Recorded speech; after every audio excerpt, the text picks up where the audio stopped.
Bienvenue dans le 32e tutoriel de notre formation 100 jours DevOps. Dans ce tutoriel, nous allons apprendre Terraform de A à Z. Déjà dans le tutoriel précédent, on a introduit Terraform. On a vu pourquoi il était idéal pour nous d'apprendre Terraform comme outil qui va nous permettre de pouvoir créer nos infrastructures avec du code.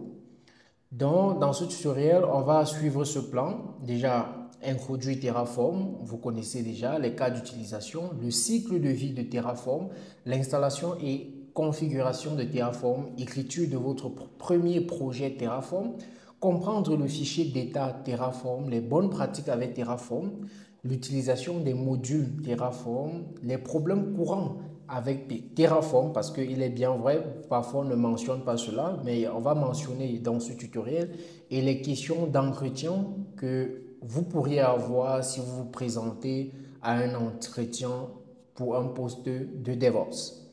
Donc, si tu es prêt pour suivre dans ce tutoriel, il faut commencer par liker la vidéo, ok, le tutoriel et laisser un pouce pour permettre à l'algorithme de proposer ce tutoriel à plusieurs autres personnes comme toi qui souhaitent donc devenir DevOps ingénieur. Donc, sans plus tarder, déjà, on va rappeler tout ce qu'on a vu dans le tutoriel précédent. Dans le tutoriel précédent, nous avons dit qu'il y a ce concept de infrastructure as code. Infrastructure as code, qu'est-ce que ça veut dire? C'est-à-dire créer de l'infrastructure à partir du code. C'est ce que nous avons dit dans le tutoriel précédent. Et pourquoi créer de l'infrastructure à partir du code? Vous savez, en tant que DevOps Engineer, vous serez dans une entreprise et vous allez maintenir ou déployer plusieurs applications. Maintenant, pour une application, il y a plusieurs ressources qu'il faut créer, par exemple. D'accord? Et si chaque fois, vous deviez aller sur l'interface graphique pour créer la ressource, cela va vous consommer énormément de temps et d'énergie. Pour cela, vous avez besoin d'un outil qui vous permet de créer tous ces services à partir de lignes de commande. On a vu que chaque provider cloud, que ce soit AWS, Azure, Google Cloud Platform, ont chacun des outils ou bien ces outils qui permettent de le faire. Donc, on va voir par exemple avec AWS, on a AWS CloudFormation, on a AWS Command Line Interface qui permet donc de pouvoir donc automatiser cela, créer des EC2, créer des S3, créer des VPC à partir de lignes de code. Mais maintenant, on s'est dit, ok, si on écrit le code, les scripts de notre infrastructure en utilisant par exemple AWS et que demain le manager nous dit par exemple qu'il faut migrer une partie de l'infrastructure plutôt sur Azure, alors on est obligé de réécrire nos scripts, ok, en utilisant Azure RM, Resource Manage, n'est-ce pas? Alors, on voit qu'on est obligé donc d'apprendre encore Azure Resource Manage, ce qui nous crée donc ok, plusieurs problèmes. Déjà, le problème d'apprendre plusieurs outils, etc. La même chose si on parle avec Google Cloud Platform. Il va nous falloir apprendre ces outils. Or, Terraform vient donc résoudre ce problème parce que Terraform s'adapte avec tous les providers. Donc, tu écris juste ton code en Terraform, ok, en utilisant le langage de Terraform et ce code, si on te demande d'aller sur Azure, tu n'as pas trop de problèmes, juste des petites configurations à faire. Si on te demande d'aller sur AWS, tu as juste quelques petites configurations à faire. Donc, c'est pour ça que Terraform est l'outil que vous deviez apprendre comme outil d'infrastructure, comme code, et qui est développé par HashiCorp. Ok, je crois que nous avons mentionné ça dans le tutoriel précédent. Ok, donc j'ai un peu introduit, j'ai un peu mis sur le décor pour vous mettre dans le flow donc, du sujet avec Terraform. Oui, donc là je me rassure que ça tourne. Ok, c'est bon. Voilà. Donc, oui, on a parlé déjà standardisation de configuration, oui. Maintenant, il faut savoir que Terraform vous permet aussi de collaborer entre plusieurs ingénieurs DevOps, par exemple. Disons que vous êtes dans une grande entreprise et que l'entreprise a employé 3 ingénieurs DevOps, ok? À ce moment-là, vous pourriez donc collaborer sur les fichiers Terraform. Et Terraform vous permet donc de faire ça. Donc, Terraform a ce qu'on appelle le contrôle de version. OK? Et Terraform aussi vous permet de pouvoir garder un historique de ce qui a été fait. Ça veut dire que si vous avez utilisé Terraform pour créer un EC2, pour créer un serveur, une base de données, etc., Terraform craque cela et garde cela quelque part. Et vous permet que si vous revenez le lendemain, quand vous lancez le fichier, Terraform sait exactement ce qu'il a fait hier. Vous voyez un peu ce que d'autres outils ne permettent pas, par exemple, de faire. Donc, Terraform permet de faire cela. Maintenant, c'est quoi le cycle de vie de Terraform? Je vais mettre ici une image pour pouvoir illustrer cela. Avant d'entrer même dans le cycle de vie, il faut que je vous montre le modèle de Terraform. Comment Terraform a été développé. OK, donc je vous montre d'abord le modèle de Terraform. Terraform est basé sur 3 blocs, on va dire aussi. Il y a le bloc Terraform qui est les scripts que vous écrivez. Quand vous écrivez ces scripts, vous devez passer vos scripts à Terraform Provider. Terraform Provider, c'est lui qui va détecter ou bien mettre en place les API pour pouvoir donc appeler les providers. Donc, quand tu écris ton script, en fonction de la configuration que tu as fait dans ton script, Terraform Provider va savoir quel API appeler. D'accord? Donc, c'est le Terraform Provider. Lui doit savoir exactement quel API il doit appeler. Donc, si dans ta configuration, tu as mis, par exemple, configuration provider AWS, lui sait que, OK, je vais appeler les API AWS. Si tu as mis Azure, lui sait qu'il va appeler les API Azure, etc. Donc, ça, c'est le modèle de Terraform. C'est comme ça que Terraform a été développé par HashiCorp. D'accord? Maintenant, on va voir le le life cycle de Terraform, qui est très important, qu'il faut maîtriser. Et c'est simple, d'accord? C'est divisé principalement en 3 parties. Certains vont dire 4 parties, voilà. Et il y a des sous-parties, mais on va parler juste des parties les plus importantes. Ici, vous avez Terraform Project. Cette partie, c'est ce qu'on va appeler du write. Ça veut dire que vous écrivez du code. Donc, vous allez créer des fichiers Terraform. Donc, l'extension de Terraform, c'est TF pour dire Terraform. Donc, comme je vous ai dit, vous allez apprendre un langage de programmation en 1 heure ou 1h30 de temps. Voilà, donc, et tout sera expliqué, ne vous inquiétez pas. Donc, l'extension des fichiers Terraform, c'est TF. D'accord? Donc, là-bas, tu écris du code. Ici, quand tu écris du code, tu es en train de définir l'infrastructure. OK, en configuration fichier. Donc là, tu écris du code. On va appeler cette étape le write. Maintenant, quand tu as écrit du code, il y a une étape qui est un peu comme la compilation, mais ce n'est pas de la compilation, d'accord? Je dis comme la compilation pour que vous puissiez comprendre, mais cette étape s'appelle le plan. Ce plan, en fait, vous permet de voir les changements que vos scripts préalablement écrits vont faire sur votre provider cloud. D'accord? Donc, c'est ce qu'on va appeler le plan. Donc, il y a une commande que quand on exécute, ça va vous donner le plan de ce qui va être fait quand tu vas exécuter ton fichier Terraform sur ton provider cloud. Ensuite, maintenant, la dernière étape, c'est ce qu'on va appeler le apply. Le apply ici, là, c'est quand c'est l'exécution. Donc, ici, tu exécutes dans ton fichier Terraform et là, il va détecter donc, comme on a dit avec Terraform Provider, il va détecter la configuration. Soit il doit appeler AWS, soit il doit appeler Azure, soit il doit appeler Google Cloud, etc. fonction ou bien plusieurs d'entre eux en fonction de la configuration. Parce qu'il faut mentionner, il faut le dire, de nos jours, les entreprises sont du cloud hybride. Ils sont sur du cloud hybride. Donc, une entreprise se trouve généralement à utiliser des ressources, par exemple sur AWS, des ressources sur Azure, des ressources sur Google Cloud Platform. Donc, c'est pour ça qu'on dit que de nos jours, les entreprises sont sur du cloud hybride. Voilà, ça ce sont les 3 grandes étapes que même la documentation de Terraform met en exergue, mais certains vont dire que c'est 4 étapes parce qu'on va souvent parler aussi du destroy. Destroy, c'est pour supprimer l'infrastructure que tu viens de créer. Donc, il y a une commande de Terraform qui te permet donc de faire cela. Ok, il y a d'autres sous-commandes entre tout ça, mais qu'on va voir durant la formation. D'accord? J'espère que c'est clair. Maintenant, on va rentrer sur notre fichier pour qu'on puisse suivre le flow. Donc ici, on a parlé du script Terraform, donc tu écris le script, le fournisseur Terraform qui est le provider qui va détecter l'API cible tout simplement. Donc ça, c'était le modèle simple de Terraform. Ensuite, on est entré dans le cycle de vie de Terraform. On a vu le write qui est écrit, le plan qui est planifié et le apply qui est appliqué. Donc, pour appliquer les modifications planifiées pour créer ou modifier l'infrastructure. Comme je disais, avant que cela s'arrête, donc il y a le apply et le delete aussi qui va donc permettre de supprimer les ressources qui ont été créées.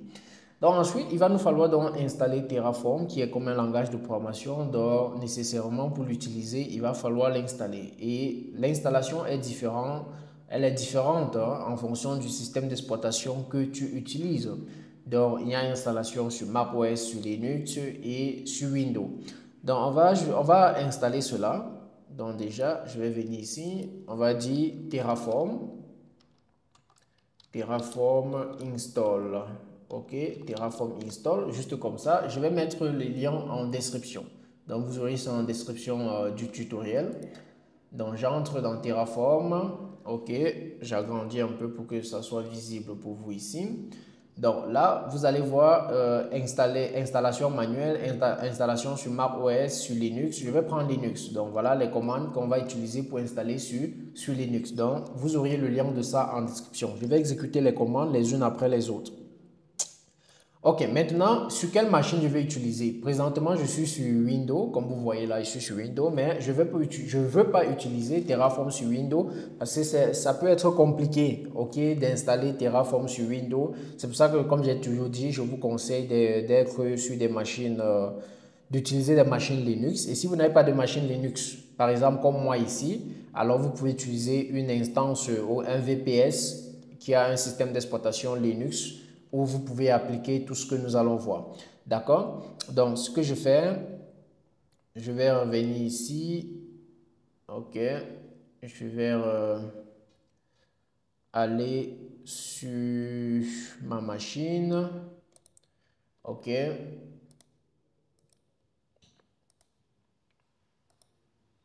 Voilà. OK, je vais me connecter à une machine virtuelle, OK, qui a un serveur, qui a un système d'exploitation Linux. Donc, c'est ce que je vais faire. OK, donc là, je vais faire CD déjà dans Download où il y a ma clé. Donc si vous n'avez pas de serveur, vous n'avez pas de OS Linux, alors vous pouvez faire comme je fais, utiliser un VPS, utiliser une machine à distance, d'accord? Voilà, donc là, je vais me connecter. Ok, je me connecte dans SSH sur un EC2 que j'ai créé sur AWS. Voilà, étant ici maintenant, on va exécuter les commandes.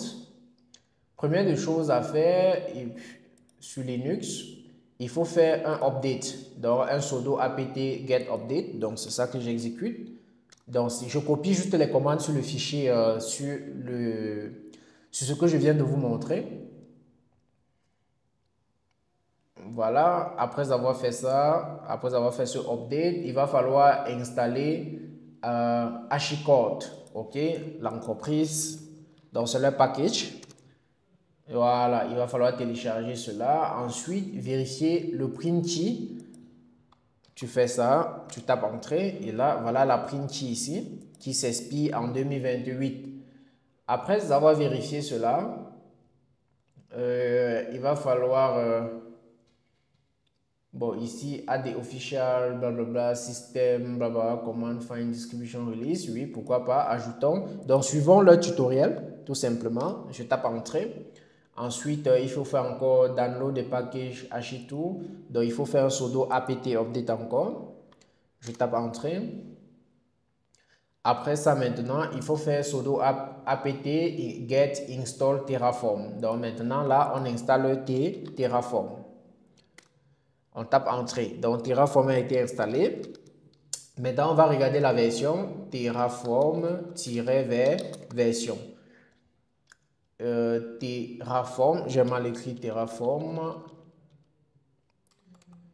Terraform comme ceci et tape entrée. Donc, on a la version V1. quelque chose, etc. Voilà. Donc là, on a installé Terraform. Maintenant, il y a plusieurs autres commandes. Par exemple, pour le Herb. Donc, c'est Terraform Herb. Terraform herb pour avoir une aide sur les commandes. Et là, ça te donne la liste de toutes les commandes. Il y a Terraform console. Try Terraform expression as interactive command. OK, donc pour la console, il y a Terraform format, reformat your configuration in a standard style. Donc quand tu as écrit ton code Terraform, alors, et tu veux te rassurer que les syntaxes sont bonnes, ou bien si tu veux reformater ta syntaxe avec, en utilisant une commande qui va faire ça automatiquement pour toi, c'est le FMT pour dire format.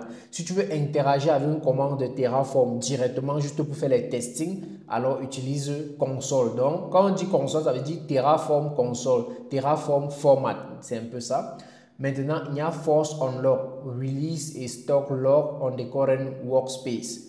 Donc, c'est une autre commande pour forcer, le cadenas, l'ouverture, pour pouvoir faire quelque chose. Parce qu'on va voir ça lorsqu'on fera les states.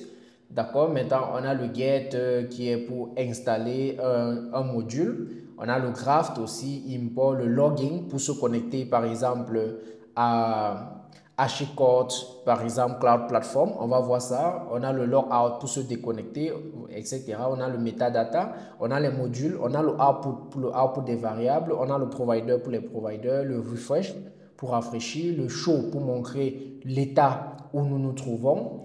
OK, on a le state qui est pour l'état. Exactement, on a le 10 mark resources instance as not fully functional. OK, donc pour dire que cette ressource ne fonctionne pas bien, on a cette commande. On a le test pour tester. OK, un module Terraform. On a le on10 pour retirer cette marque sur une ressource d'instance. On a le version pour voir la version comme on vient de faire tout à l'heure. Et on a le workspace qui est le workspace management de Terraform. Donc voilà toute la liste des commandes qu'on vient d'apprendre sur Terraform. Et on va les utiliser dans un instant et vous allez mieux comprendre. Donc pas d'inquiétude. Ok, je vais nettoyer. Maintenant, comme nous avons déjà Terraform installé, ce qu'on doit faire maintenant, on va faire un tout petit projet pour mieux comprendre comment Terraform fonctionne. Donc, pour faire ce projet, il va falloir que vous ayez des prérequis. Déjà, comme j'ai dit dans Terraform, comme j'ai dit à l'intro ici, vous deviez avoir déjà un cloud provider sur lequel vous voulez appliquer. D'accord? Si vous vous rappelez de l'image que je vous ai présentée tout à l'heure, celle-ci, vous voyez que quand on fait le apply, on apply cela sur un cloud provider. Mais vous êtes d'accord avec moi que pour que je puisse écrire du code qui se connecte sur un cloud provider pour créer les ressources, il faut qu'au préalable, mon code parvienne à se connecter au provider. D'accord? Donc, il va falloir donc avoir un compte sur un de ces providers. D'accord? Donc, pour ce tutoriel, on va utiliser AWS parce que c'est ce que nous utilisons depuis cette formation. D'accord? Voilà. Donc, moi, j'ai déjà un compte sur AWS. J'ose croire que vous aussi. Pour cela, il va falloir donc configurer le Command Line Interface. Donc, il va falloir configurer AWS Command Line Interface. Donc, il faut déjà l'installer de prime abord. Donc, sudo apt install AWS Command Line Interface parce que on va dealer avec les lignes de commande. Parce que comme vous avez compris, c'est une infrastructure as code. Et Terraform, pour rappel, c'est API as code parce que derrière, ce sont les API qui sont appelés. Voilà. Donc déjà, vous allez faire sudo apt install AWS Command Line Interface. Donc ça, c'est la première chose à faire. Sudo apt install AWS Command Line Interface. No package like this. Dans tous les cas, vous regardez sur Internet, d'accord? Vous venez ici.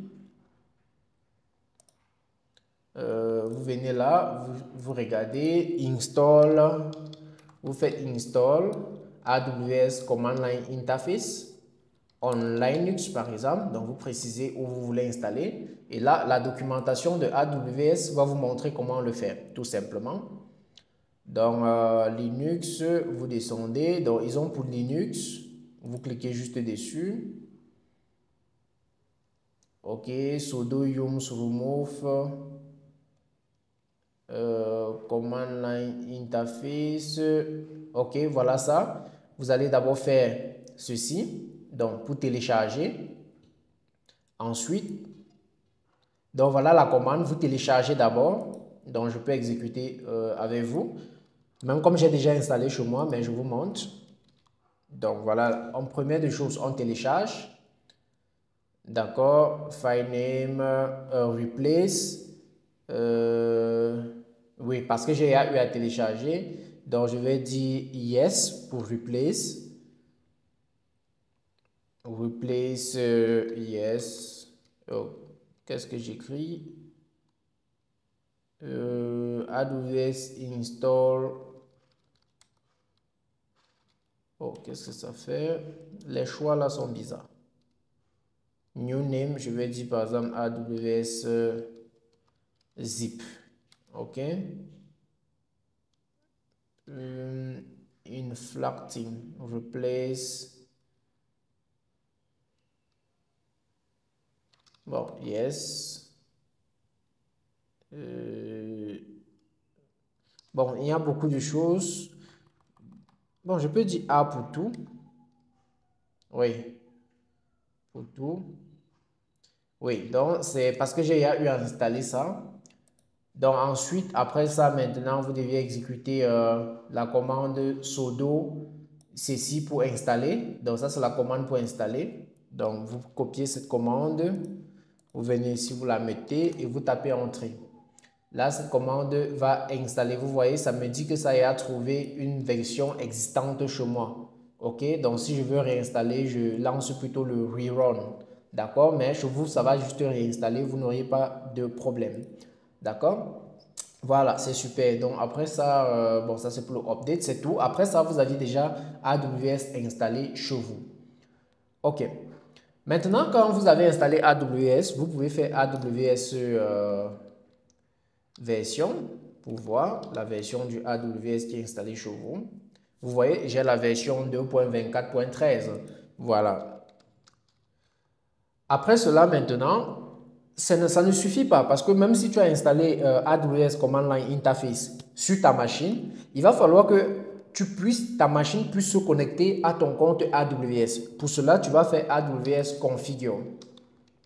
Configure, comme ceci, AWS Configure, et on va te demander la clé, on va te demander le Access Key ID, tu dois entrer ton Access Key ID, on va te demander aussi ton Secret Access Key que tu dois entrer. Ensuite, on va te demander la région que tu veux entrer cela. Par défaut, ça va être US, East, mais tu dois entrer ta région ici. Et ensuite encore, on va te demander le format de données que tu veux.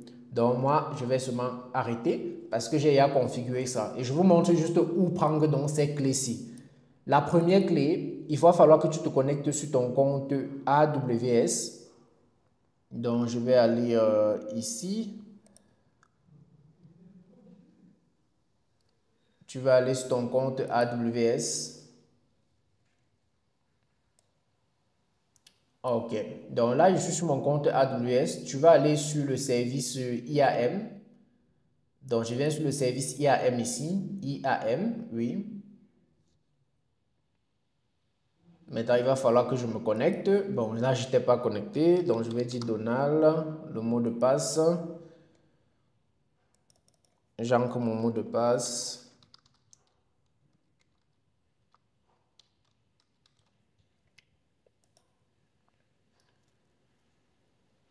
OK. Donc là, je suis connecté sur mon compte AWS. Et on est dans le service Identity and Access Management. D'accord? Ici, maintenant, ce qu'il faut faire, il faut aller dans User. Dans User, tu pars dans Donald, bon, l'utilisateur que tu avais, que tu as créé, ton IAM, tu cliques dessus. Ou bien si tu n'as pas de User, tu crées un User. Quand tu cliques dessus, tu vas chercher Create Access. OK? Tu descends. Bon, tu pars d'abord sur Security Credential. OK, après Security Credential, tu vas chercher Create Access Keys. Vous voyez, Create Access Key. Moi, mon bouton n'est pas activé. Pourquoi? Parce que j'ai atteint le maximum de clés à créer.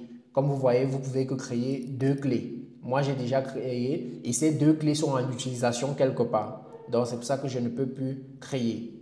D'accord? Voilà. Super. Donc, vous allez juste cliquer ici et créer. Ça va vous générer donc ces clés-là et vous allez copier pour faire ce que je viens de vous montrer ici en faisant AWS config. D'accord? AWS configure. Et là, on va vous demander les informations.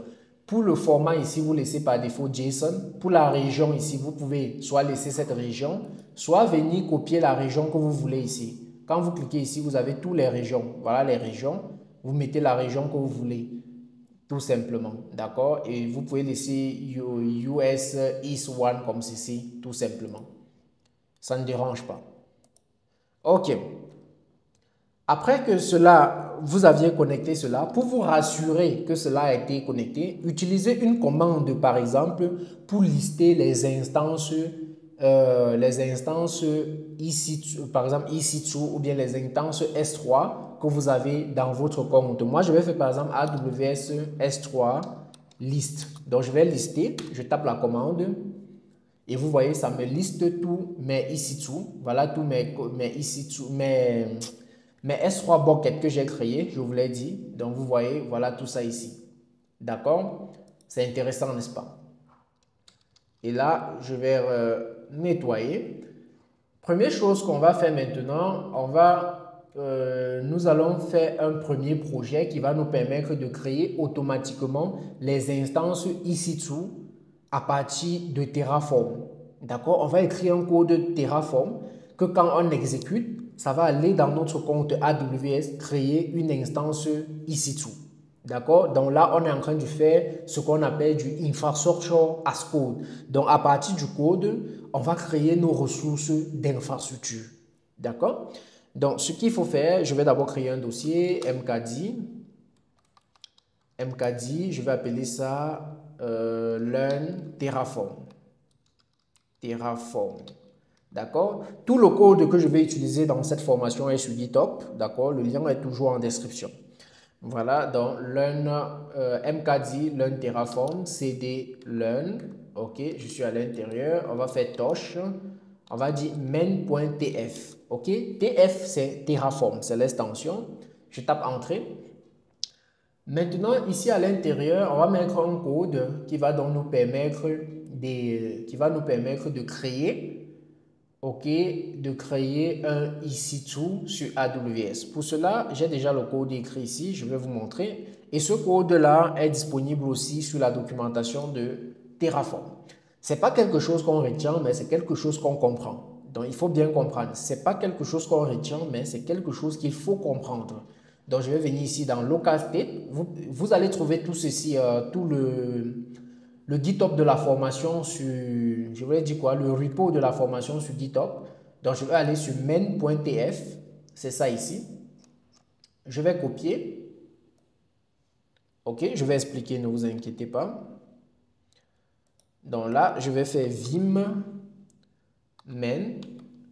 J'entre dans vim, je colle cela. D'accord, et je vais faire WQ. Je sors, j'enregistre. Maintenant, je vous explique rapidement. OK. Donc là, je pourrais vous expliquer directement ici pour que...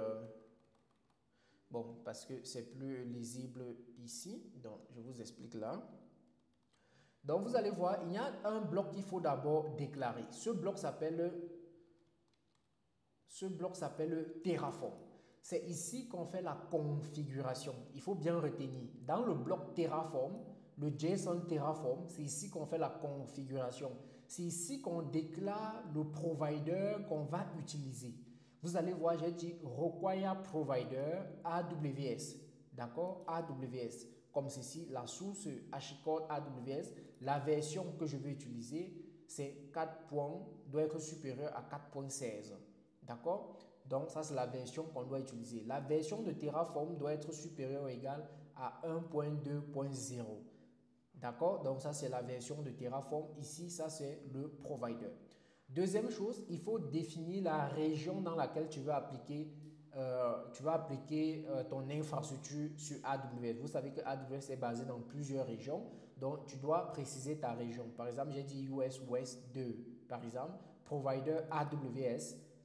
Pourquoi on dit provider AWS? Parce qu'on peut déclarer plusieurs providers ici. Donc n'oubliez pas, on peut déclarer plusieurs providers et aller sur un provider hybride.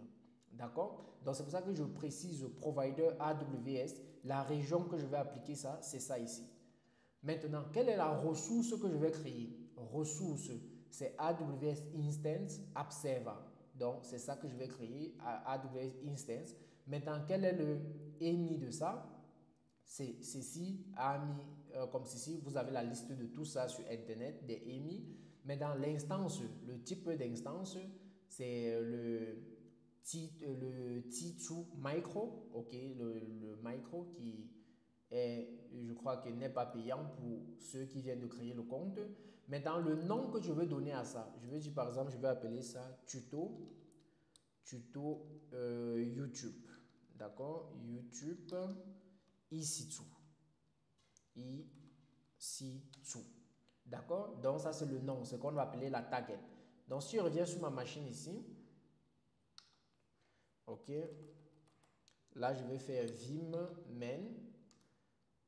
Je vais donc changer le nom ici. Je mets d'abord un i pour insertion. Et là je vais appeler ça ici. Je vais dire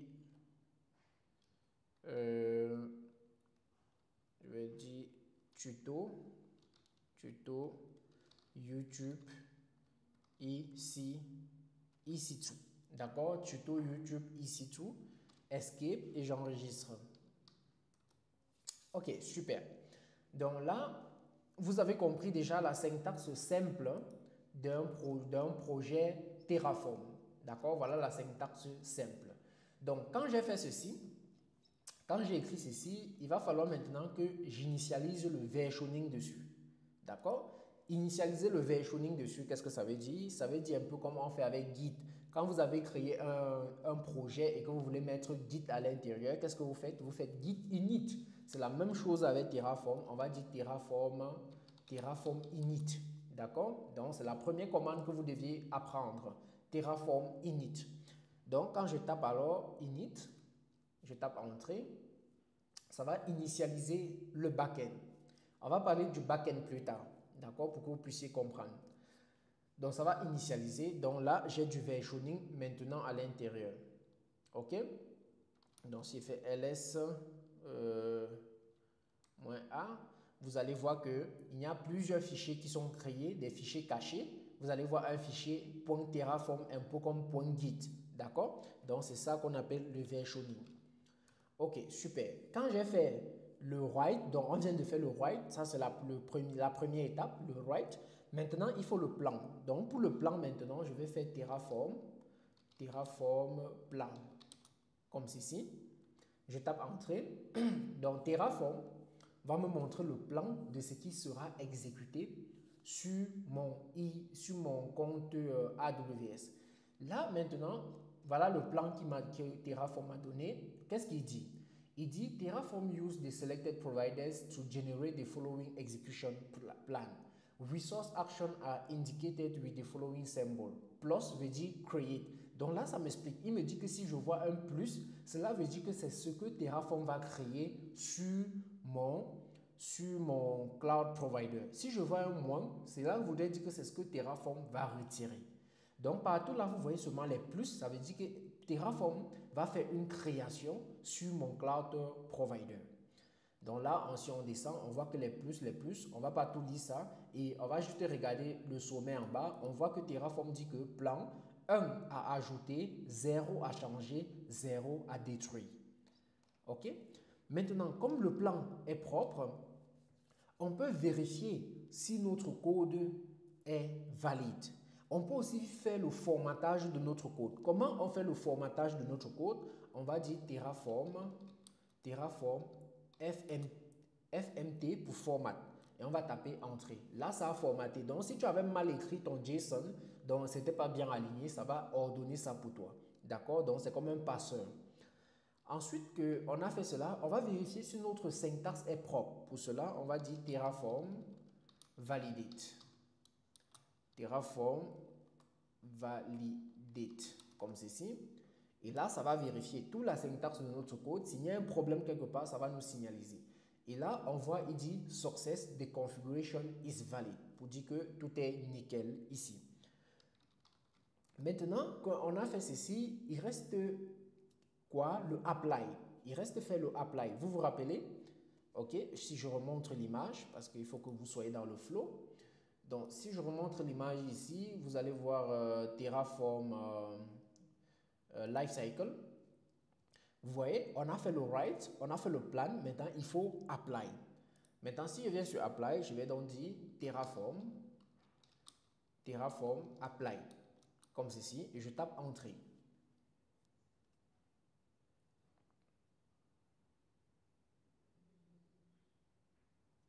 Voilà, donc là, j'ai tapé entrée, ça me fait encore un récapitulatif et ça me demande Do you want to perform this action? Terraform will perform the action described above. Only yes will be accepted and to approve. Donc, est-ce que je veux vraiment faire ça? Je vais dire yes. Et là, ça me dit instance observer creating en attente. Donc là, j'attends. Là, ça me dit déjà 10 secondes de passer, still creating. Et là, ça me dit l'instance a été créée complètement après 15 secondes. Et ça me dit apply complete, resource one added, une ressource a été ajoutée, 0 changé, 0 détruit. Et ça me donne le ID de la ressource qui a été créée.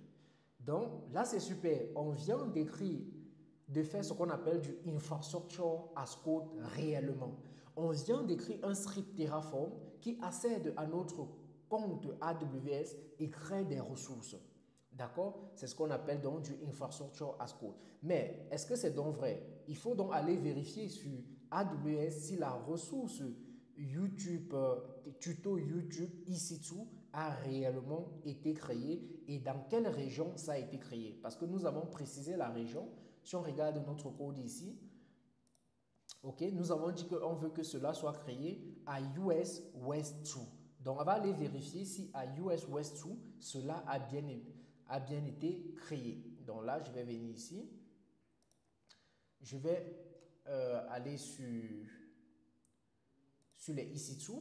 D'accord? Je suis sur les EC2 ici. Je clique. Donc là, je vois bien ici, j'ai US ici, West 2. Si ici, ce n'est pas le cas chez vous, vous devez juste changer. Donc, et on change où? Tu cliques ici juste à ta droite. J'espère que c'est bien grand. Il faut que j'agrandisse. Donc, vous allez voir ici, pour moi, c'est déjà sur US West 2. Si ce n'est pas le cas chez toi, tu cliques juste ici. Ça va charger toutes les régions comme tu vois là. Tu cherches US West 2 et tu cliques dessus. Donc là, je vois déjà, on me dit une instance tourne. Je clique dessus pour voir cette instance qui tourne. Et regardez quoi, super. On a quoi? Tuto YouTube EC2. Et regardez le ID. Ici, vous allez voir que c'est le même ID que ça nous a affiché ici dans le terminal. Donc, nous venons de créer donc une instance EC2 à partir donc de Terraform. Maintenant, disons qu'on voulait juste faire le test. D'accord? Alors, cette instance peut nous couper de l'argent, on ne veut pas l'utiliser, ça peut avoir des coûts, donc il faut faire quoi? Il faut détruire. On détruit comment? On fait Terraform destroy. D'accord? Destroy. Mais avant qu'on ne fasse le destroy, je voudrais faire ls pour que vous voyez quelque chose. Quand je fais ls, vous allez voir qu'il y a un autre fichier qui a été créé qui s'appelle Terraform state. Terraform state. Terraform state, c'est quoi? Donc, pour voir son contenu, on va dire Terraform show. Ok, c'est la commande. On va dire Terraform show. Comme ceci. Terraform show. Et là, en gros, ça va nous donner un récapitulatif de ce qui a été créé, de ce que nous avons eu à faire sur notre cloud provider. Donc, le state, en fait, c'est un peu comme un backup, un historique de tout ce que nous avons eu à faire sur notre cloud ou bien sur nos cloud providers. Donc, en gros, c'est ce qu'on va appeler le fichier Terraform TF State. Mais il y a un problème avec ça et sûrement, si vous êtes un peu futé, vous auriez déjà compris. Vous allez dire que, mais Donald, si le Terraform State est là, le fichier est là, ça veut dire que je peux modifier moi-même. D'accord? Tu peux bien utiliser Vim, tu entres dedans, tu modifies.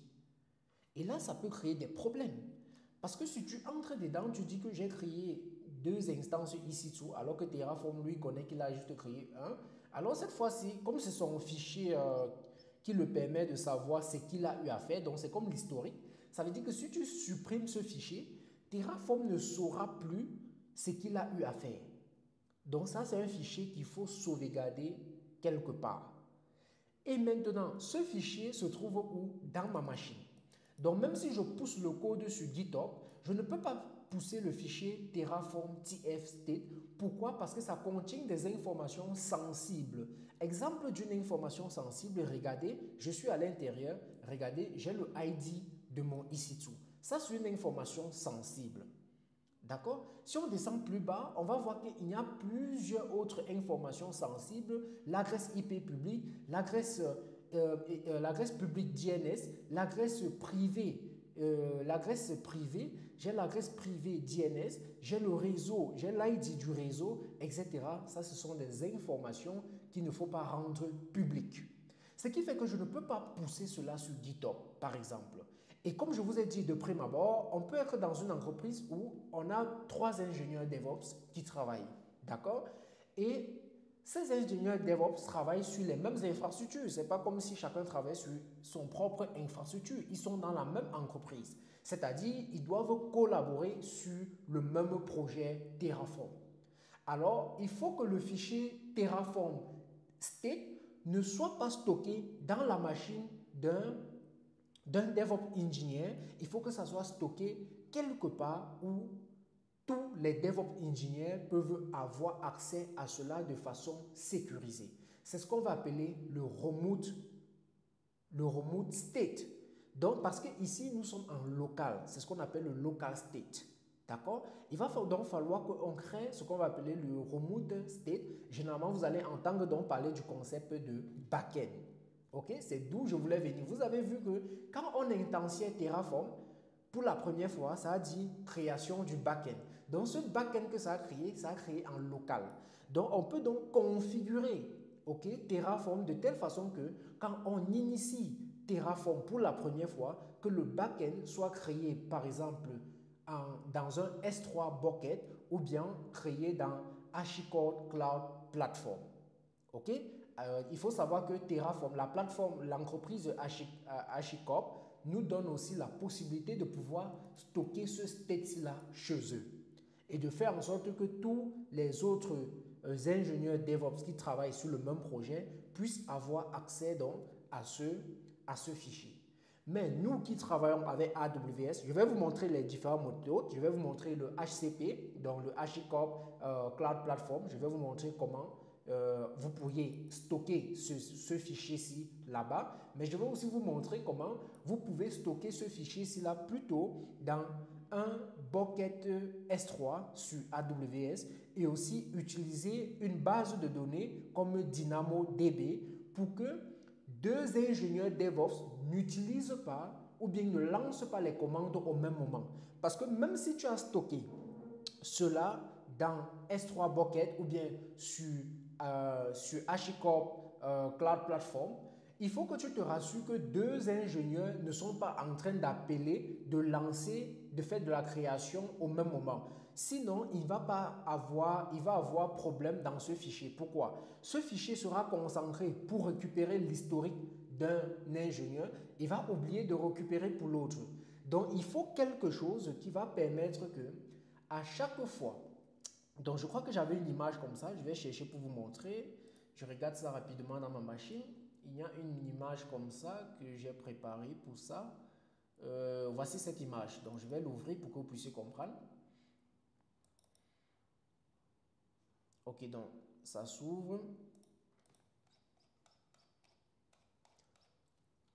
Donc là, je vais nettoyer déjà ici. Bon, il s'est arrêté. Bon, ça, comme nous sommes sur une machine en remote, donc quand on n'utilise pas la connexion, il n'y a perte de connexion, d'où ça s'est arrêté. Mais on va se reconnecter dessus, pas de souci. Donc, ceci s'ouvre d'abord, on explique ça avec. Ok, donc c'est ça ici. Il faut comprendre ça. Voilà le chemin.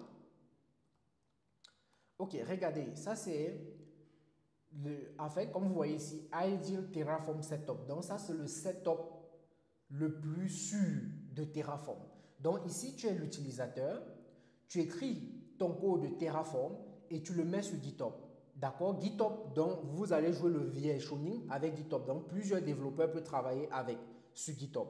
Maintenant, sur GitHub, il va falloir donc faire, donc ici tu as Terraform avec GitHub, il va donc falloir mettre ton state file dans S3 Bucket et S3 Bucket doit être connecté à DynamoDB par exemple. DynamoDB c'est une base de données NoSQL, c'est du NoSQL. Et là, ton code de Terraform va donc créer une infrastructure sur AWS. Pourquoi donc utiliser DynamoDB? Il faut bien comprendre, c'est une question qu'on peut demander à l'interview. DynamoDB, parce que DynamoDB va garder une clé qu'on va appeler la log ID, qui va donc vérifier que cette log ID est utilisée une fois, pas simultanément par plusieurs personnes. D'accord? Une seule fois, pas simultanément. D'accord? Et c'est ce qui va permettre donc à AWS S3 de pouvoir donc recueillir l'historique des mouvements sur le cloud provider. D'accord? Donc, ça peut être vraiment une question qu'on peut demander à l'interview. Comment est-ce que vous gérez le state file? Il faut être capable de décrire comme ceci, que c'est comme ça que vous allez gérer le state file. Vous pouvez donc gérer soit avec un service AWS comme le AWS S3 DynamoDB, ou bien vous pouvez donc utiliser le HCP, donc HashiCorp Cloud Platform, qui vous permet, donc si je peux me connecter là-bas, vous allez voir, ils ont un truc comme ça. Si vous venez ici, je vais venir ici, je vais, voilà, vous cliquez sur Try It. Ok, vous allez voir, ça s'ouvre, vous voyez HCP, donc HashiCorp Cloud Platform. Donc c'est leur cloud aussi, vous pouvez créer un compte et configurer donc le backend pour que le state file soit plutôt stocké sur le HCP.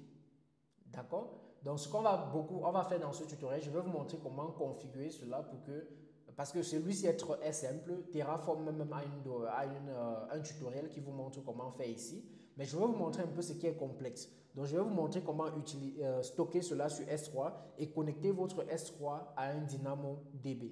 D'accord? Voilà. Parce que je sais que si vous comprenez déjà ce qui est un peu plus complexe, le reste ici va être simple pour vous. D'accord? Voilà. Donc, on va revenir ici sur la machine. Je vais me reconnecter à la machine parce que vous avez vu, on s'est déconnecté. Donc, je vais me reconnecter à la machine. Et là, on va continuer. Déjà on a vu comment créer une ressource, n'est-ce pas? On a vu comment créer une ressource. Mais il y a toujours un problème. Ce n'est pas encore professionnel. Pourquoi? Parce que quand j'entre dans main ici, par exemple, quand on regarde bien ce code-ci, on voit qu'il y a des variables qui sont déclarées, etc. Par exemple, le name, le truc comme ceci. D'accord? On voit bien qu'il y a des variables qui sont déclarées. Donc, pour cela, il y a un fichier où on peut déclarer les variables et juste les utiliser pour mieux ordonner le code en fait. D'accord? Donc, on peut créer un fichier comme ceci. Donc, je vais sortir.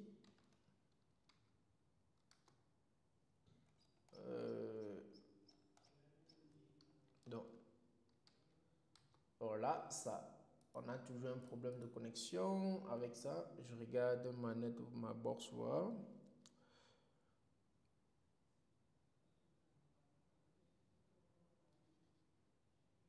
Ok, donc il y avait un problème de connexion. Voilà, donc ce qu'on va faire, on va créer un fichier, ok, Tosh, qui va s'appeler variable comme ceci, .tf. D'accord? Maintenant, quand tu crées un service AWS par exemple, d'accord, quand tu crées un service AWS, tu as besoin par exemple de donner un output, d'accord, au DevOps Engineer. Pourquoi je dis cela? Dans l'équipe, il peut avoir un DevOps Engineer qui est le senior. C'est lui qui gère la plateforme. Maintenant, il y a d'autres personnes qui ont besoin, par exemple, de certaines informations. Disons même que les développeurs, ok, ils ont besoin de configurer certaines choses. Ils ont besoin de certaines informations qui viennent des services AWS, comme par exemple l'IP address, l'adresse IP de la machine qui a été créée. Je ne sais pas si on se comprend. Maintenant, comme ils n'ont pas accès au state file pour pouvoir voir toutes les informations des services dans le state file, il va falloir que chaque fois que tu applies dans une ressource, que tu donnes un output de certaines variables que tu sais que ça va être utile pour eux, comme par exemple l'adresse IP, tu vois, comme par exemple le nom de la ressource, d'accord, etc. Pour cela, il faut que tu crées un fichier qu'on va appeler le output, comme ceci, output.tf. Ok, donc dans variable, tu peux créer des variables que tu vas utiliser peut-être dans tous tes fichiers. Ok, voilà, donc ici, je vais revenir là. Vous allez voir, j'ai mes variables ici. Par exemple, je peux dire ici, comme on avait d'abord, je peux dire EC2, EC2, EC2 instance, exemple, comme ceci. Et je copie.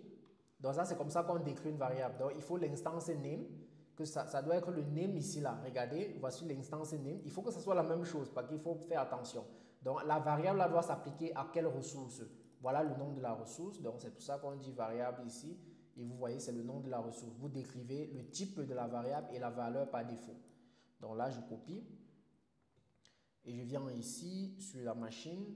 Je vais dire vim variable comme ceci et je vais mettre ça à l'intérieur. D'accord? Là, je vais enregistrer comme ça.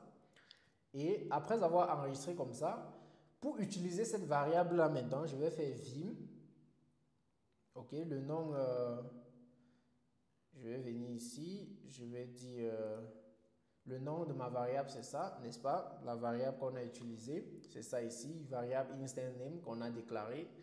Ok, je vais donc l'utiliser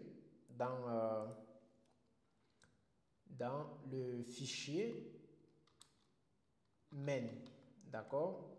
Et là dans main, je vais faire ceci.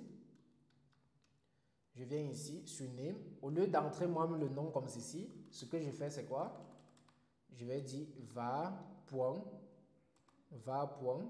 Et je donne le nom de la variable, d'accord, qui a été déclarée. Donc qui est pour la ressource AWS. D'accord? Donc voilà la variable. Donc ce fichier-là, c'est pour déclarer les variables. C'est pour déclarer les variables et vous pouvez utiliser maintenant les variables comme ceci. Donc tu peux déclarer plusieurs variables là-bas et dynamiser comme ceci. D'accord? Et là, après avoir fait ça, je vais dire donc escape. Escape comme ceci, deux points et j'enregistre. D'accord? Super. Maintenant le output aussi. Ok, pour le output, je peux dire que j'ai besoin de l'instance ID. Ok, j'ai besoin aussi du instance public address. Maintenant, les valeurs là, comment on accède? Il faut le nom de l'instance. Ok, si vous regardez le nom d'instance ici, c'était quoi? AWS instance et c'est pour un app server. Maintenant, pour dans le output, je vais donc dire AWS instance app server.id, ça va me donner son ID. Je vais dire AWS instance app server.public key, public IP, ça va me donner l'adresse publique. Donc je copie ça. Je vais donc venir dans la machine. Je vais dire output, je vais faire vim output comme ceci. Je tape entrée et je vais coller ça ici. D'accord? Et là, je vais enregistrer. Comme ceci. Je tape entrée. OK? Maintenant qu'on a fait ceci, je vais détruire la ressource qu'on a créée tout à l'heure. Donc, je vais dire Terraform destroy. Destroy comme ceci.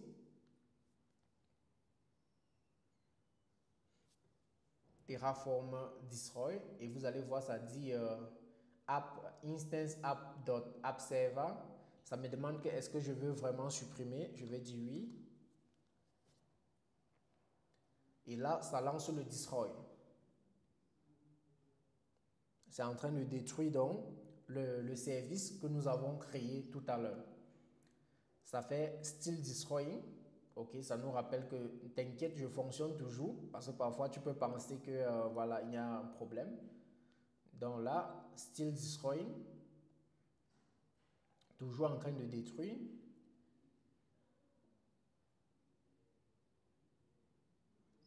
Toujours en train de détruire et destruction finie. Donc là, on va regarder ici pour voir. Donc ça, c'était l'instance. On va rafraîchir pour voir si ça a été détruit.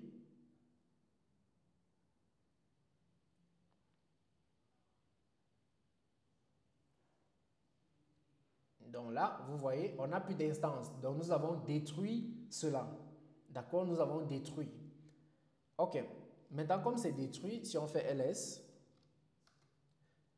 ok, vous voyez qu'il y a un backup qui a été créé. D'accord, et on a notre state file, tout simplement. Mais tout a été détruit. Donc ce que je vais faire, on va reprendre tout de zéro. Donc je vais retirer, je vais supprimer Terraform state. Je vais aussi supprimer le backup. Donc, et c'est bien d'avoir un state backup donc, qui permet, s'il y a un problème avec ton ancien backup, que ça récupère, tu peux récupérer ce backup-ci. D'accord? Si tu as un problème avec le state, tu peux avoir son backup. Je vais retirer aussi. Donc là, on revient à 0. Donc on a notre main, et on a etc. Donc on va revenir dans notre fichier ici. On va revenir ici, Terraform. Ok, on a vu les bonnes pratiques. Par exemple, on a compris que ne jamais stocker le fichier d'état local ou sur GitHub. Utiliser un backend distant. Je vous ai parlé de ça, comme S3 plus DynamoDB pour le verrouillage. DynamoDB, c'est pour le verrouillage. Par exemple, voilà un exemple. On va appliquer ça tout à l'heure. Donc, comment on déclare un backend pour stocker cela. Maintenant, bonne pratique. Utiliser des modules pour organiser le code, séparer les fichiers, les variables et les outputs. Versionner les fichiers Terraform avec Git. Donc, toujours créer un projet Git pour le Terraform que vous êtes en train de faire. Utilisez Terraform Plan avant d'exécuter le apply. Parce que Terraform Plan vous permet de voir exactement ce qui va se passer dans le provider cloud. Maintenant, utilisation des modules. Les modules permettent de rendre le code de Terraform réutilisable. On va parler de ça tout à l'heure. Par exemple, vous pouvez avoir des modules d'instance EC2. Il y a tout ça sur la documentation de Terraform.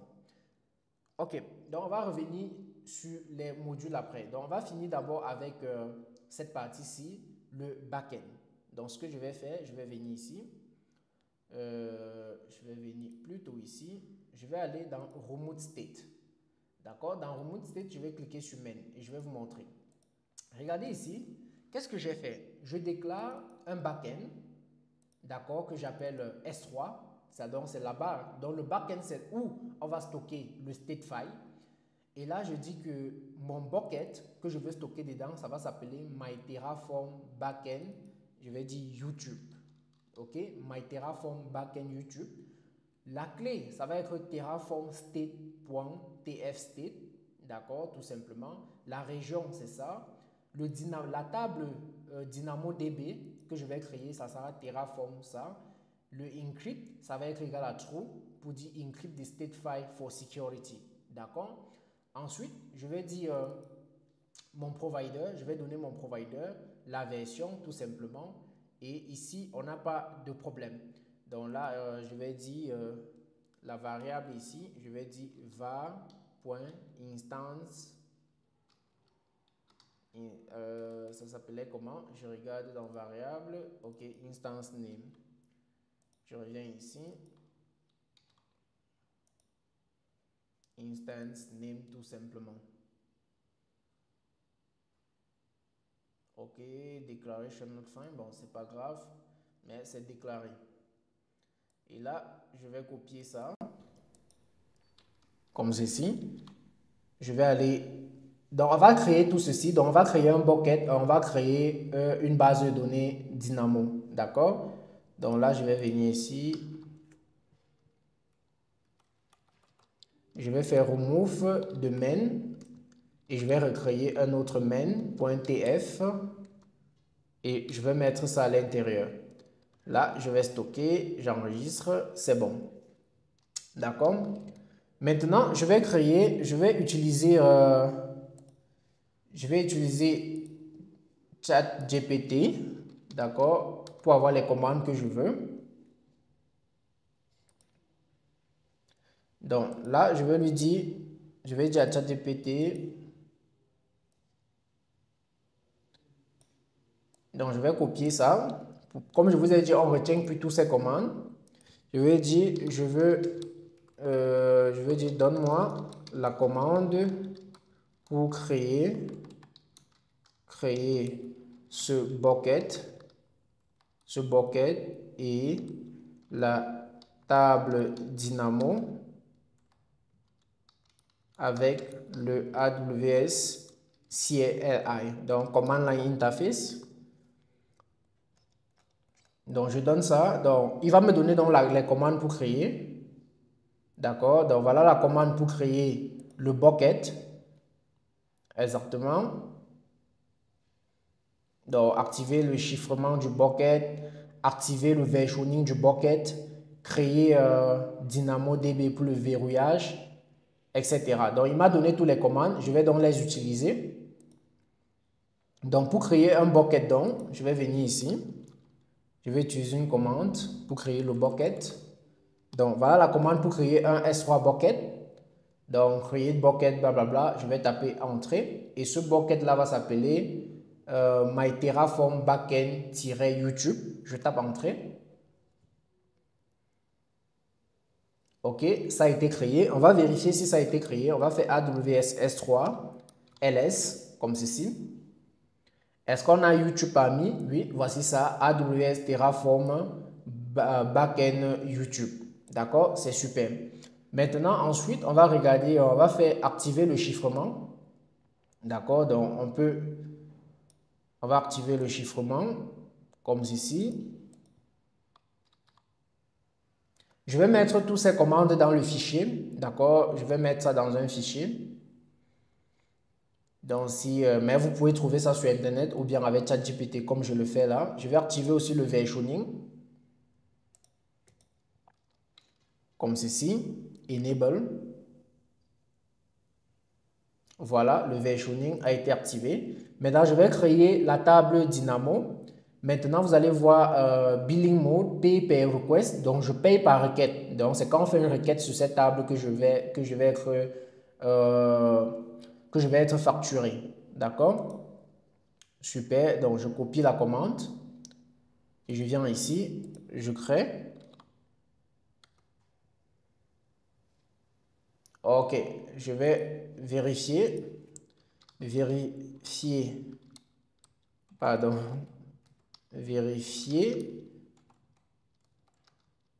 que la table a été créée. Donc, la commande pour vérifier que la table a été créée, AWS Dynamo, blablabla. Donc, c'est ça. Et là, je vais taper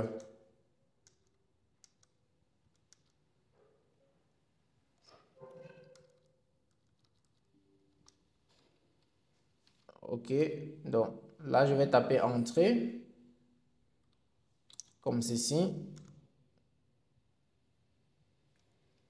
Donc là, on voit qu'une table a été créée. D'accord. On a table, les définitions, blablabla. OK, pay per request, etc. D'accord. Donc la table a été créée. Donc là, je vais sortir tout simplement et le statut est actif. Donc on voit que la table a été créée et son statut est actif. Voilà. Donc là, je vais nettoyer.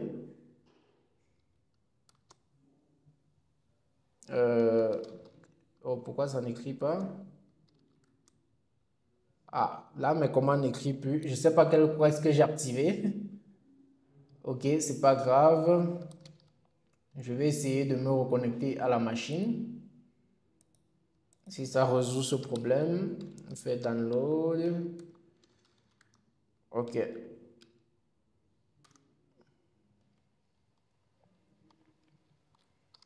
Voilà, mes commandes écrivent maintenant.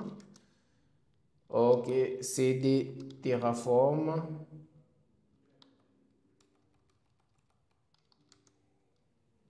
Cd learn Terraform.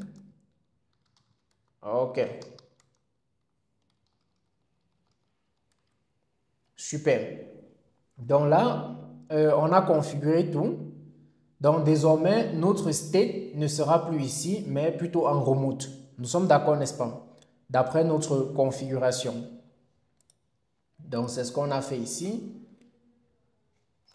Ok. Donc pour créer tout cela, donc je vais mettre, comme j'ai dit, je vais mettre ces commandes-ci dans le fichier README. Donc je vais copier les commandes et je vais venir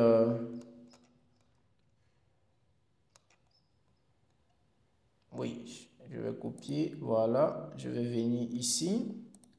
Donc vous aurez ça, le lien est en description. Je vais mettre dans le README ici, donc tout au fond du README, je vais mettre ça ici.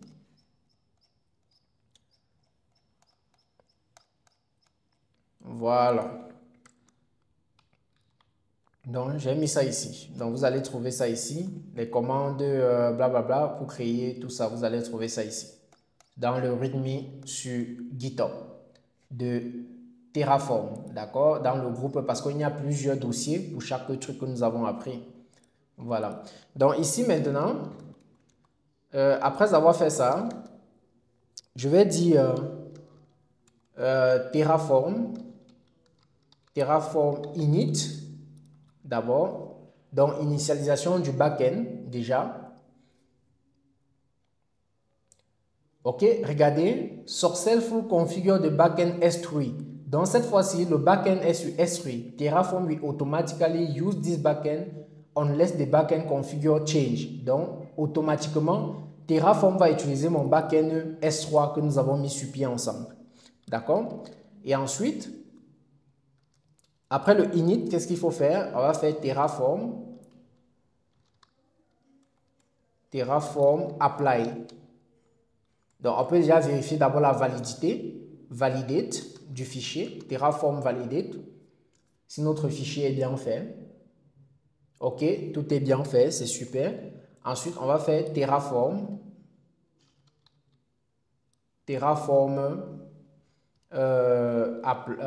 plan. Ok, Terraform plan pour voir le plan de ce qui va être exécuté. Donc, acquire the state lock. OK. Donc, voilà Terraform plan. Et c'est OK. Donc, ensuite, on va nettoyer. On va dire Terraform apply. On tape entrée. Donc, ça va acquire the state lock. This may take a few minutes. Donc, voilà, je vais dire yes. Donc, le state lock ici, la création ici utilise le state lock qui est dans AWS. D'accord, qui est le S3 Bucket. Et ça va utiliser aussi DynamoDB pour pouvoir donc mettre la lock key pour empêcher que plusieurs personnes n'utilisent cela au même moment. Mais maintenant, regardez, après création, regardez le output. J'ai le instance ID et j'ai le instance public ID. Pourquoi? Parce qu'il y a eu un fichier output que nous avons mis pour dire que quand tu finis de créer, donne-nous ces informations. D'accord? Donc en gros, nous voyons bien que cela a été créé. Maintenant, si on fait ls, c'est ls. Regardez cette fois-ci, on n'a plus notre state file ici là. Notre state file se trouve où? Sur AWS. D'accord? Sur AWS. Donc là maintenant, on peut collaborer sur ce projet. Je peux collaborer avec tous les autres ingénieurs DevOps et de façon sécurisée. D'accord? Maintenant, si tu veux toujours avoir le output, tu peux faire Terraform comme ceci. Terraform output. D'accord? Output comme ceci. Qu'est-ce que j'écris? Output sans S. Oui, Terraform output. Voilà, et là, vous allez voir que ça va vous donner ces deux informations encore. Donc, ça, c'est la commande pour avoir les outputs. Donc, Terraform output, et là, vous auriez donc ces informations. OK. Maintenant que vous avez compris cela, d'accord, vous avez compris comment tout cela fonctionne, et vous êtes dans le flow, d'accord, vous êtes vraiment dans le flow. Vous avez vu comment, on a appris comment faire installer. Donc, on a appris comment installer, faire le install. On a appris comment faire le build, ok. Maintenant, les changements aussi, au cas où il y a changement, disons que je fais par exemple Terraform comme ceci, apply, -v, -var, ici je dis instance name, d'accord, instance name égale peut-être Adonal YouTube, d'accord, comme ceci, Adonal YouTube, et je tape entrée. Pardon, qu'est-ce que j'ai mis? J'ai mal écrit, donc attendez. Apply est mal écrit, n'est-ce pas? Apply, voilà. Ma commande, c'est un souci. Attends. Je vais copier, je vais regarder ma syntaxe.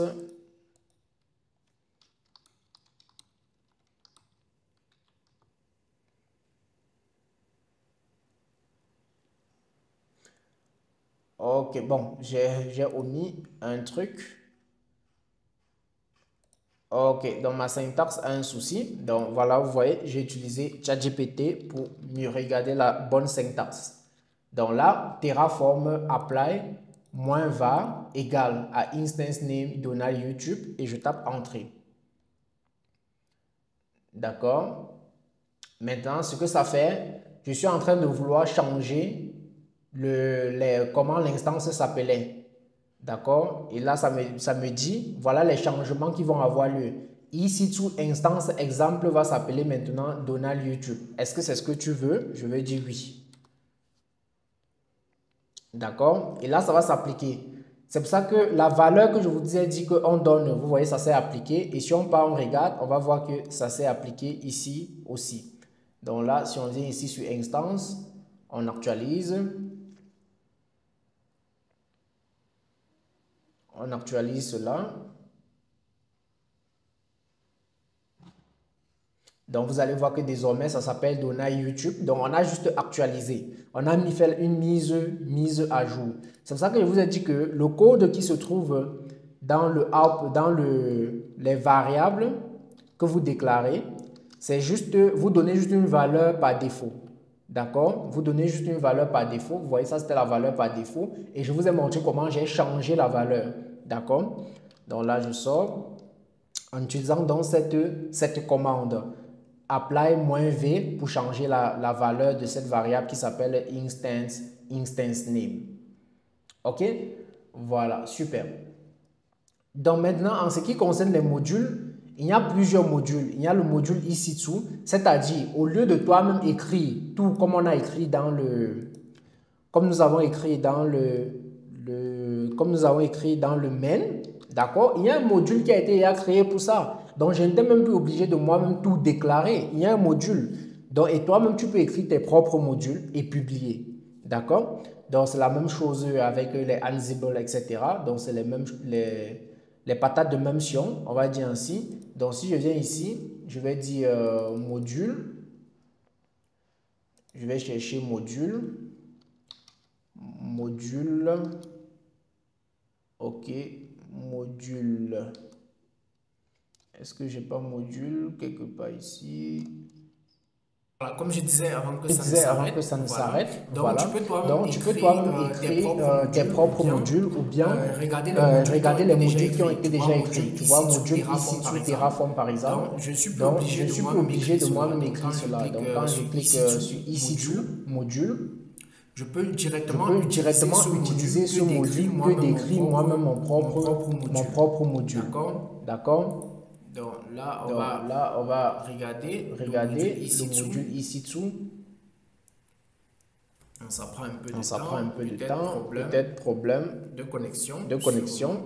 Donc, en fait, c'est la plateforme, non, elle prend un peu de temps. Donc, c'est la plateforme Registry qui prend un peu de temps. Donc, par exemple, voilà le module EC2 Instance que je pouvais directement utiliser. D'accord? Vous voyez, c'est un module qui a été déjà développé et je pouvais donc juste le copier comme ceci et l'utiliser. Donc là, vous avez plusieurs, vous pouvez chercher comme ceci pour tous les modules. Il existe énormément de modules qui existent. Voilà, donc vous pouvez juste les chercher et les utiliser. Donc voilà par exemple un module, d'accord?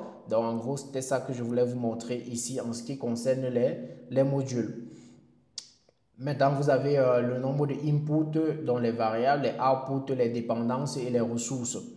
Voilà, donc c'est un peu ça.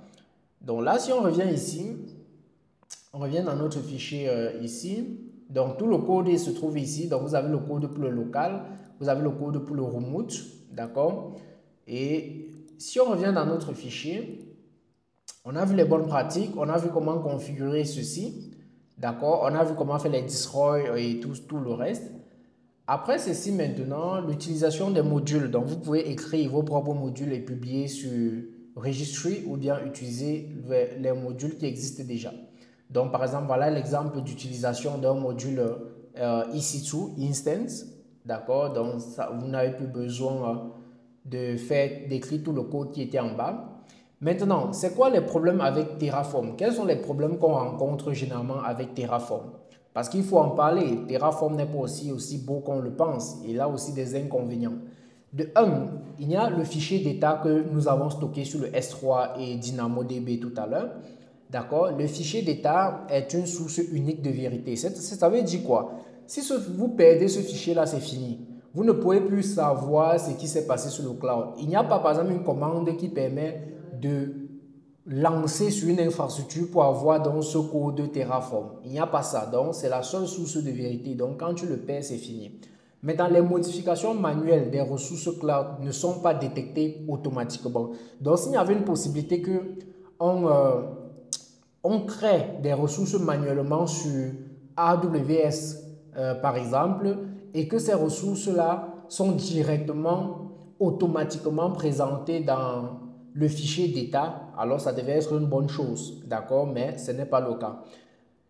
Par exemple aussi, Terraform ne s'intègre pas facilement avec les outils de GitOps, par exemple les FluCD, ArgoCD, etc. Donc il faut savoir aussi ça. La complexité est croissante avec des infrastructures volumineuses. Donc quand ça devient très volumineux, le maintenir aussi votre projet Terraform devient aussi compliqué. Difficile à utiliser comme outil de gestion de configuration.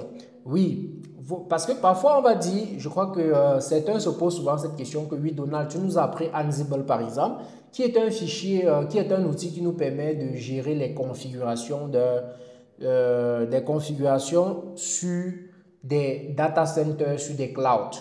Maintenant, tu nous as appris Terraform, que lui, il est là pour créer les infrastructures. Mais on a l'impression qu'on peut aussi utiliser Terraform comme outil de gestion de configuration. Non, ce n'est pas vraiment le cas. Il ne joue pas vraiment le même rôle exactement comme Ansible le fait ou bien Puppet le fait. Si c'était le cas, ça devait être bien parce qu'on devait juste apprendre Terraform et on devait oublier Ansible. Donc Ansible est très bien adapté pour la gestion des configurations, mais le problème avec Ansible, c'est qu'il n'a pas de source de vérité, par exemple pour savoir ce que tu as créé, ce que tu n'avais pas créé, etc. D'accord? Mais ce qui est bien avec Terraform, c'est qu'il a une source, au moins une source de vérité. C'est pour ça qu'on va l'utiliser plus pour l'infrastructure as code, mais on va utiliser Ansible pour la gestion de configuration. D'accord? Maintenant, quelques questions généralement posées à l'interview. L'une des questions, c'est qu'est-ce qu'un module dans Terraform?